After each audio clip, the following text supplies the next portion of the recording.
right on DC News Now. The chance for strong to severe storms is with us this afternoon. We'll let you know who is most likely to run into some of these stronger storms. I don't know how he's ever going to recover from that. A Virginia family grieving after 2 sons died days after being rescued from a house fire. And tax day is here. What you need to know if you need more time to file and pay. We're stretching your dollar. FanDuel is ready for business in the district, but there are some restrictions. What this means for sports betting users. And later, putting smiles on those who need it the most. So things like tickets to baseball games and the circus and Disney on Ice. Meet this week's DMV doer helping children through some of the toughest times. You're watching the station covering all of the DMV. This is DC News Now. And thank you for joining us for DC News Now at 5. I'm Mark Hall. And I'm Tosin Fakile in for Annalisa Gale. It is a DMV first warn day, and our weather team is tracking some severe weather moving through our area. Let's take a look at this video just into our newsroom. Yeah, this video was taken from McLean, Virginia, where you can see a significant amount of hail coming down. And taking a live look right now outside at the Washington Monument. Things look a little calmer now, of course, but, you know, you do wonder if the conditions are right for more severe weather. Yeah, very different story in this area, but we did feel some of that in this area. So let's head on over to meteorologist Damon Matson for a first look at our forecast. And Damon, so where do things stand right now? Yeah, you saw that live view there for DC. Again, we had a thunderstorm, a severe thunderstorm that was closer to the district not too long ago, around 3 to 3:30. A lot of the severe activity has moved south, but that does not mean we're out of the woods yet. Where you have all this yellow on the map, this is an active severe thunderstorm watch that goes until 10 p.m., including pretty much all of Virginia, central, southern Maryland, and yes, D.C. still under that severe thunderstorm watch. Meteorologist Scott Sumner driving the radar here. Chief Meteorologist Janessa Webb also here as we are tracking all of this activity well into the evening hours now as we have ongoing active severe thunderstorm warnings. This is down along the tidal Potomac River. This very strong thunderstorm is located just off of the shoreline there in Charles County near Barber's Quarter, Bull Run. This has a history of producing plenty of hail. That's what we're seeing with this pink and black core on the map where the main part of this thunderstorm is. And again, this is crossing down towards St. Mary's County, where we do have an active severe thunderstorm warning until 6 p.m. for places like Leonardtown, down toward Callaway and Bates Acres as well. So just a heads up, for southern St. Mary's County, you're going to be feeling the brunt of this thunderstorm that, again, producing large hail up to a $50 size, very heavy rainfall, and also some very strong wind gusts. Now, back to the west, we're still seeing plenty of activity now exiting Fauquier County, moving over towards Stafford County, and this main cell, this main part of the thunderstorm is heading on towards Stafford and the I-95 corridor between Stafford and Fredericksburg. And again, there's that hail size up to 3/4 of an inch, and there it is. It's going to be approaching Fredericksburg and Stafford by about 5:30. And all this pink and black on the map you see is that hail these storms have a history of producing. Now, meteorologist Scott Sumner again driving the radar here. Scott, what do we also notice here with a lot of this thunderstorm activities we've gone throughout the day? Well, we've also had, again, wind gusts, and we see some winds as it moves. A lot of these systems are moving pretty much on a straight west to east line at about 30 to 35 miles an hour. So we're having some gust out ahead of that actual rain blast that moves on through. And we talked, and Damon talked about it earlier, the fact that we do have what we call a repetition of rain over one particular area, producing quite a bit of rainfall in the region. Matter of fact, we'll take a look at that hydrology here over the last 3 hours. I'll take the lightning off and plot what we have here in the last 3 hours. You can see 1.25 inches just south and east of Warrenton, about the same to the south and west of Dumfries. Take you right into south of La Plata, about 1 inch. 1.8 inches. So that's quite a bit of rain here traveling over the same areas. So wouldn't be surprised to see some individualized urban flooding in places, localized flooding along river streams and creeks. We actually have a live camera here. Janessa has pulled up on our Lynx 2 system. If we can take that potentially and show you what we have here with a live camera, and there you go. We had the camera actually shaking just a moment ago to exasperate and show you those winds. And where is this, Janessa? This is Down outside of Stafford. Just outside of Stafford, yeah. So there we go. That camera ask and thou shalt receive. And the camera's starting to shake once again.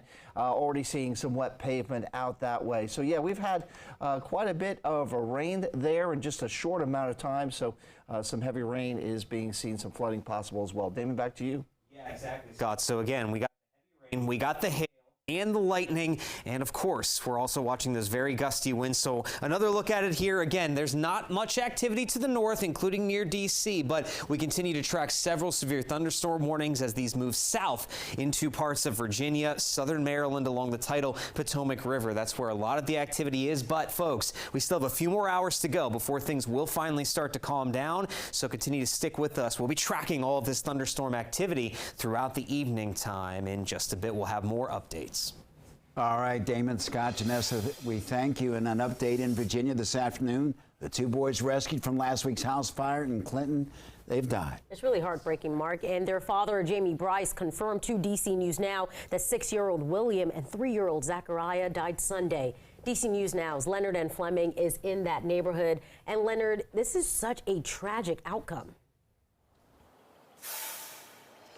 It is indeed a tragic outcome. The Bryce family, they were praying for a miracle, and that miracle did not happen. Here are some of the gifts, flowers and toys and Tonka trucks here that people have brought. Even one particular person came with tears in his eyes. The news today sent shockwaves to the family, but also to this close-knit community. Family and friends of the Bryce family say prayers have been coming in from all over the region. The family declined to go on camera, as well as neighbors here, but spoke glowingly of the boys and their memories of riding the school bus, playing flag football, or interacting with other children on the block. Vance Heatwall, a friend of the fathers, says all are devastated for the Bryce family. My heart goes out to him and his family. This is such a tragedy. What happened to him and his family. Everybody in the area is so upset about it and have been following the story from the beginning. Everybody was pulling for the boys, hoping they would pull through it, it would recover. The boy's father told me that they are planning the next steps, which would include a celebration of life for his children. And investigators still say they're looking into the cause of this fire and still have not determined what the cause is. Reporting from Clifton, Virginia, Leonard N. Fleming, DC News Now. Back to you. Such a sad story there, Leonard. Thank you. New tonight, a Howard University freshman from Fredericksburg, Virginia, is dead after being hit by a vehicle. According to DC police, Muhammad Samura was walking in the 6000 block of Fairmont Drive in Northwest DC just before 4 p.m. on Thursday when the driver of a blue sedan hit him and later hit a wall. Now, we're told he was taken to the hospital and he was pronounced dead on Sunday.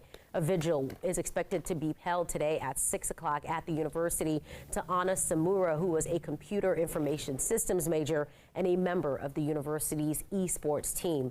Now, Howard University's president, Ben Vinson III, released a statement saying in part, quote, "The university extends their profound condolences and prayers to his family, friends, classmates, and instructors."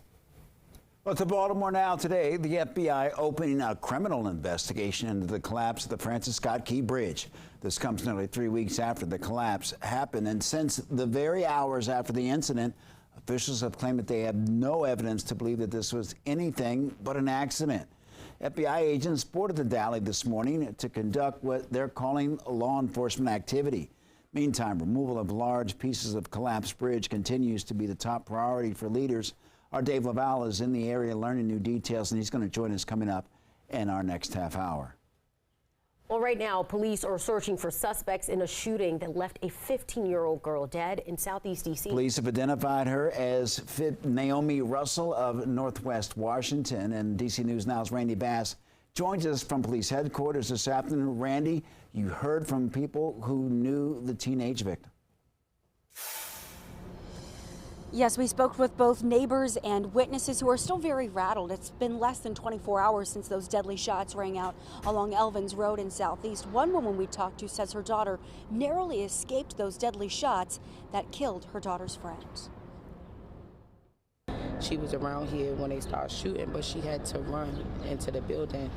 And when she did run in the building, she seen her friend laying on the ground. Tierra Liverpool's daughter stood by Naomi's side in her final moments. She kept saying, "Can y'all call my mom? Can y'all call my mom?" Then they called her mom, and she was like, "Please, because I'm not going to make it." It all happened around 11 o'clock last night. Her daughter says under the cover of darkness, people pulled up in a car with dark tinted windows and started shooting.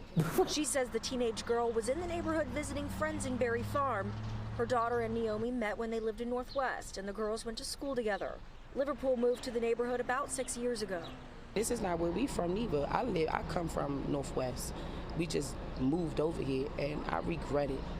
I wish I never did move over here, because when I think about it, it could have been my daughter. Yeah, right now police have not given us any new information when it comes to any suspects or vehicles that they might be looking for in connection with this very unfortunate situation that we saw play out yesterday in Southeast. Police have told us, though, they are offering a $25,000 reward for any information that leads to an arrest or conviction in this case. Live in Northwest, I'm Randy Bass, DC News Now. All right, Randy, thank you. And happening now, those hoping to hit the jackpot through the Virginia lottery may have to wait a little while. That's because hundreds of convenience stores across the Commonwealth aren't selling lottery tickets in protest of Governor Youngkin's proposed amendments to a bill meant to legalize skill games in the Commonwealth. The governor's changes would increase the proposed tax rates on revenue from skill games and prohibit them from within 35 miles of a casino and within 2,500 feet of a school or a place of worship. Both Republicans and Democrats agree that that would include most of the state. To the customers that came in that had to turn back, first of all, we'd like to apologize that they had to go back, but this is something that's very important to us, and that we're hoping that we'll get the message across to our governor. And for his part, Governor Youngkin is responding by saying that he supports small business owners having access to skill games and says that his amendments are to ensure that they are properly regulated and are not a threat to public safety.